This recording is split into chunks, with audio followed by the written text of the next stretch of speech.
Hey guys, welcome back to my channel. I'm Sneha and I'm a freelance makeup artist based in London.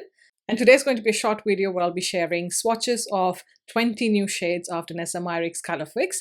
It also includes the newer formula, which is the Nude glazes.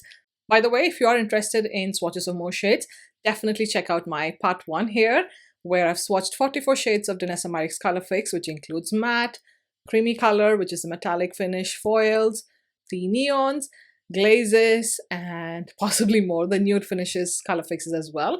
So definitely check that one out. I've also included some waterproof tests in that video and also talked more about the formula. So definitely check that out. But if you'd like to see swatches of these new 20 shades in my collection, then please continue watching.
In this next portion, I'm going to pair shades that are close to each other.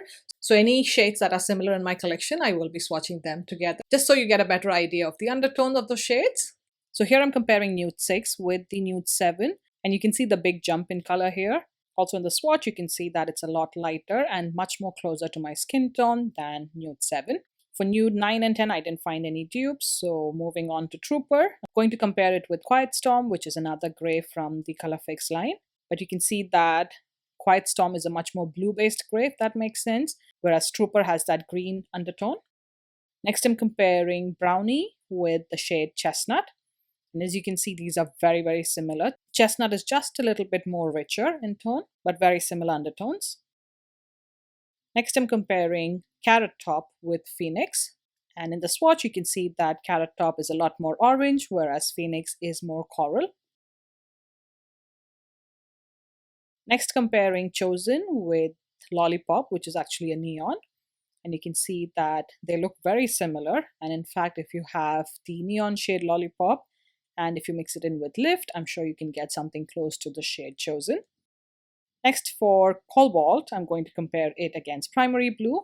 And in the swatch, you can see that Primary Blue is a lot more deeper and true blue, whereas Cobalt definitely has a little bit of a green-blue kind of a hue. Next, for this bright green Wasabi shade, I didn't have any matte, so I'm going to compare it with Limesicle, which is actually a metallic shade. You can see that although the depth is similar, Limesicle is definitely metallic. Next, for the foil Venus, I'm going to compare it with the foil Alien. They are very much similar in terms of shifting from a pink to a gold, just that Alien is a lighter version of Venus, in my opinion anyway.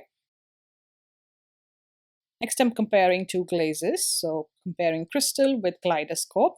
In the tube, they do look quite different, but once on the skin, they are very close, just that the shimmer particles through these clear glosses are different. So Kaleidoscope is more of a holographic one, whereas Crystal definitely has more of that white silver kind of shimmer running through it. But again, very hard to tell unless you're really up close. Next, I'm comparing the metallic shade Goldmine with Nebula, which is actually a foil. And again, in the swatches, you can see that although the shades are similar, Nebula is a slightly more toned down gold and slightly more reflective, if that makes sense, just because it is a foil formula. Next, I'm going to compare the shade Titanium, which is again a metallic, and I'm comparing it with Odyssey. In the tubes, they look similar, but again, in the swatch, you can see that Odyssey is a lot more deeper gray, whereas Titanium leans more towards a silver gray spectrum. Next, comparing Wonderland with a matte shade actually, which is called Tribe. And these two are very much spot on. I just feel like Wonderland just has a touch of shimmer, but these can definitely be used interchangeably. Next, moving on to the new nude glazes. For the shade Macaron, I'm going to compare it against the matte shade Latte. They're very much similar in tone, just that the Macaron is a glossy formula, whereas Latte is a matte formula. So again, if you want to mix a little bit of gloss with Latte, you can pretty much end up with a shade similar to Macaron. Next, for Cappuccino, I don't really have a true tube. So the closest shade is Gingerbread, which is a matte formula. But as you can see from the swatch here, Gingerbread just has a little bit more deeper tone compared to Cappuccino. But both are beautiful shades and I absolutely love them. Next for Cocoa, I think Nude 9 is a very, very close color. But again, it's a matte formula. So again, if you were to mix in a gloss, I'm sure you'll get something close to Cocoa. And then lastly, for the shade Truffle, I'm first going to compare it with Nude 12. Just that in the tube, they looked similar, but when I swatched it, the matte formula of Nude 12 definitely looks a lot more deeper.